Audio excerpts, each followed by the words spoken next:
입니다. 정점이 다음 주쯤 온다고 하는데 정점 지나면 코로나 이제 좀 수그러들까요? 코로나 상황 종합적으로 짚어봅니다. 이재갑 한림대 강남성심병원 감염내과 교수, 안녕하세요. 네, 안녕하세요. 교수님, 네. 대선 어떻게 보셨어요? 국민의 선택이기 때문에. 네. 다만 이제 그 사전선거 때 일부 조금 확진자 투표에서 문제가 있었던 부분들은 네. 다음에 이런 일 벌어지지 않게 잘 준비를 하셔야 되지 않을까 그런 생각하면서 지냈습니다. 알겠습니다. 의사이기 때문에 또 그런 쪽을 또 보셨군요. 30만 명이 막 나옵니다. 확진자가 이렇게 나오는데 현재 상황 어떻게 보고 계십니까?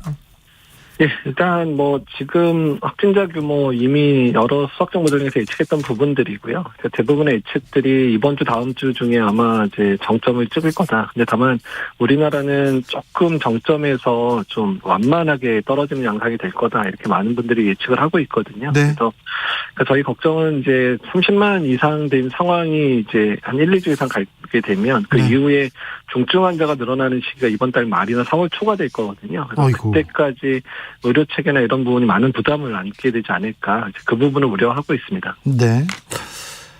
자, 미국에서는 확진자가 정점에서 5%대로 떨어졌더라고요. 미국은 어떻게 해서 이렇게 떨어진 겁니까? 그러니까 이제 미국 같은 경우는 일단 예방접종률이 한 70% 정도 내외여서 우리나라보다 훨씬 낮습니다. 네, 우리가 더 많이 있죠. 더 많이 맞았죠. 이제 전체 확진자 규모가 이제 확진된 사람만 보더라도 전 인구의 3분의 1 정도 확진이 됐고, 그다음에 이제 본인도 모르게 감염된 사람들, 증상이 가벼워서 진단을 안 한 사람까지 치면 아마 전 인구의 반 이상이 감염됐을 거로 예상을 하고 있거든요. 네. 근데 이제 이번 오미크론 자체가 그나마 남아있던 이제 미접종자들 또는 걸리지 않았던 분들까지 감염을 시키면서 전반적인 유행 자체가 이제 수그러드는 상황, 그러니까 어떻든 전 국민 중에 대부분이 감염이 됐든 백신을 맞았던 한 상황이 만들어졌고, 일부 백신 맞은 사람은 또 감염이 되면서 또 부스터 효과도 나타났기 때문에 그런 부분에 영향을 끼쳤을 거로 생각을 하고 있는데요. 네. 다만 지금 미국도 그렇고 유럽도 그렇고 이제 BA2라 그래서 우리나라에서는 스텔스 오미크론이라고 알려진 이제 그 변이, 오미크론의 다른 변이가 유행하면서 최근 이제 그 유행 규모가 감소되더니 약간 다시 무상향 곡선으로 그리고 있는 부분들은 저희가 좀 고민하면서 봐야 될 시점입니다. 네. 미국, 영국, 유럽 이런 나라에서는 코로나에 대해서 이제 어떻게 대응합니까? 마스크를 벗는다는 얘기도 있고요. 이제 기본적으로 이제 일상생활, 야외에서의 마스크는 대부분 벗은 상태고요. 실내에서의 마스크는 이제 정부 차원에서 강조를 하고 있지는 않지만 대부분의 사람들이 다중이용시설에서는 많은 분들이, 특히 영국 같은 경우는 마스크를 현재 쓰고 있는 상황이고요. 미국 같은 경우는 이제 정치적 성향에 따라 좀 다르긴 하지만 아직도 이제 민주당 지지자들도 신중하신 분들은 대부분 마스크를 쓰고 있고, 그러지 않은 분들은 워낙 유행 심할 때도 마스크 벗었던 분들은 계속 마스크를 벗고 있는 상황, 이 정도로 보시면 될 것 같습니다. 네. 근데 코로나 상황이 이렇게 좀 심각해지면 일반 병원, 일반 입원 중인 환자들한테도 조금 영향을 많이 미칠 텐데요. 의료 체계 괜찮습니까? 그러니까 지금 병원들이 상당히 좀 어려운 시간들을 보내고 있거든요. 그러니까 첫 번째는 이제 의료진들의 감염이 이제 많이 되고 있어서 병원마다 지금 한 3%에서 5% 정도의 의료인들이 감염이 돼서 출근을 못하고 있고, 그러다 보니까 대부분의 병원들이 이제 7일 격리를 하게 되면 병원이 안 돌아가니까 5일만 격리하고 출근하라. 이제 대부분 지금 그렇게 운영을 하고 있는 상황이고요. 네.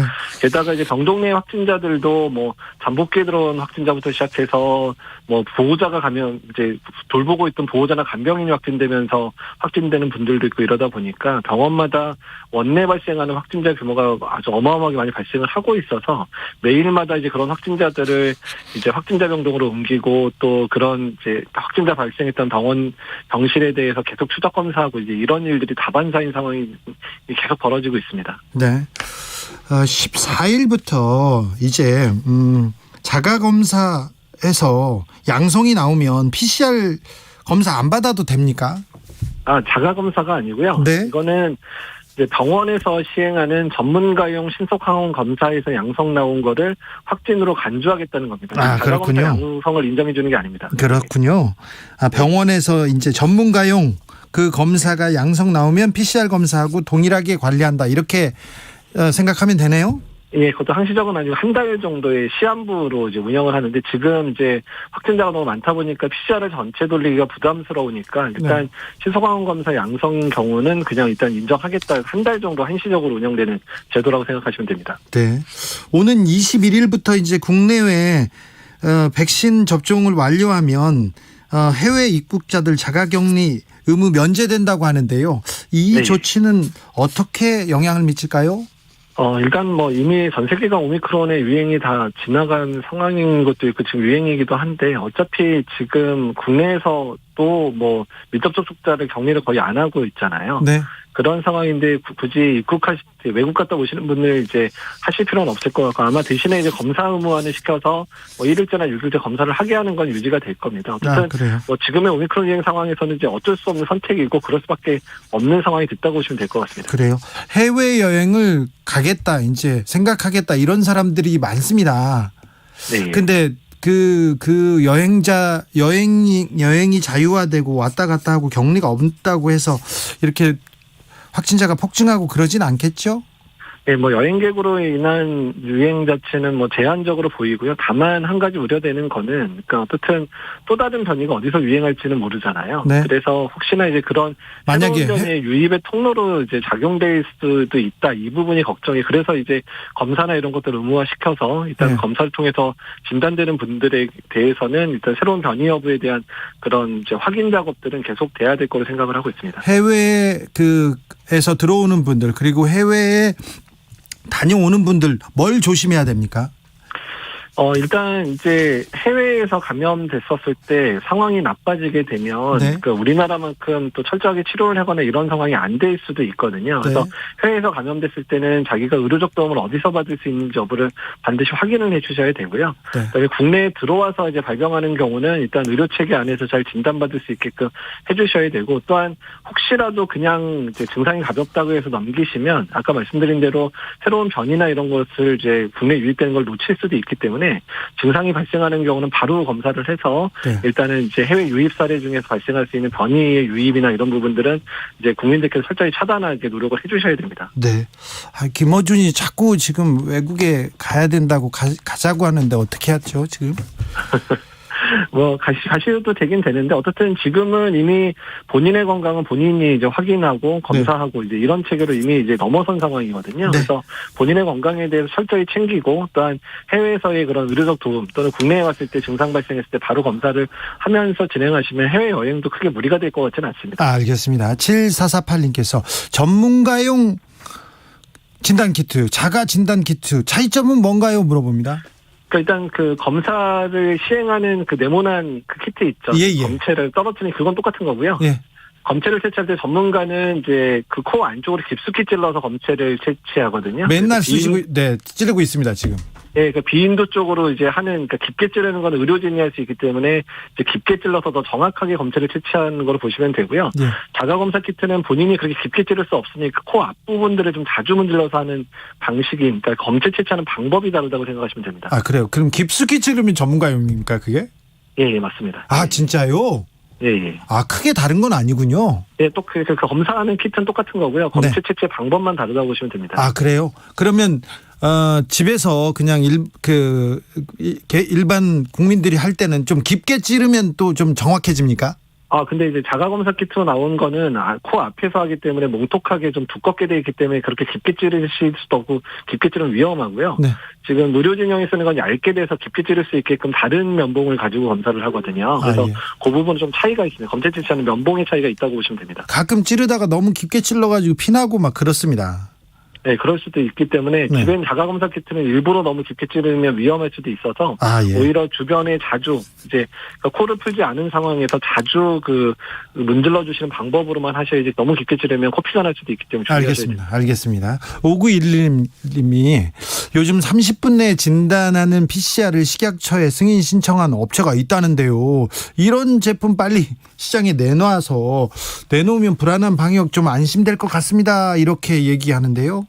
네, 일단 신속 PCR 방법들은 여러 회사에서 이제 많이 개발을 했고 외국에서 들어온 키트는 이미 거의 1년 넘게 이미 사용을 하고 있고요. 국내 개발 회사 중에서도 일부 승인을 받은 회사들이 있기는 있습니다. 네. 다만 신속 항원 검사를 그러니까 신속 PCR 방법들은 이것들을 정밀하게 하는 방법들의 일부 과정을 생략하는 경우가 많다 보니까 민감도가 좀 떨어질 수도 있거든요. 네.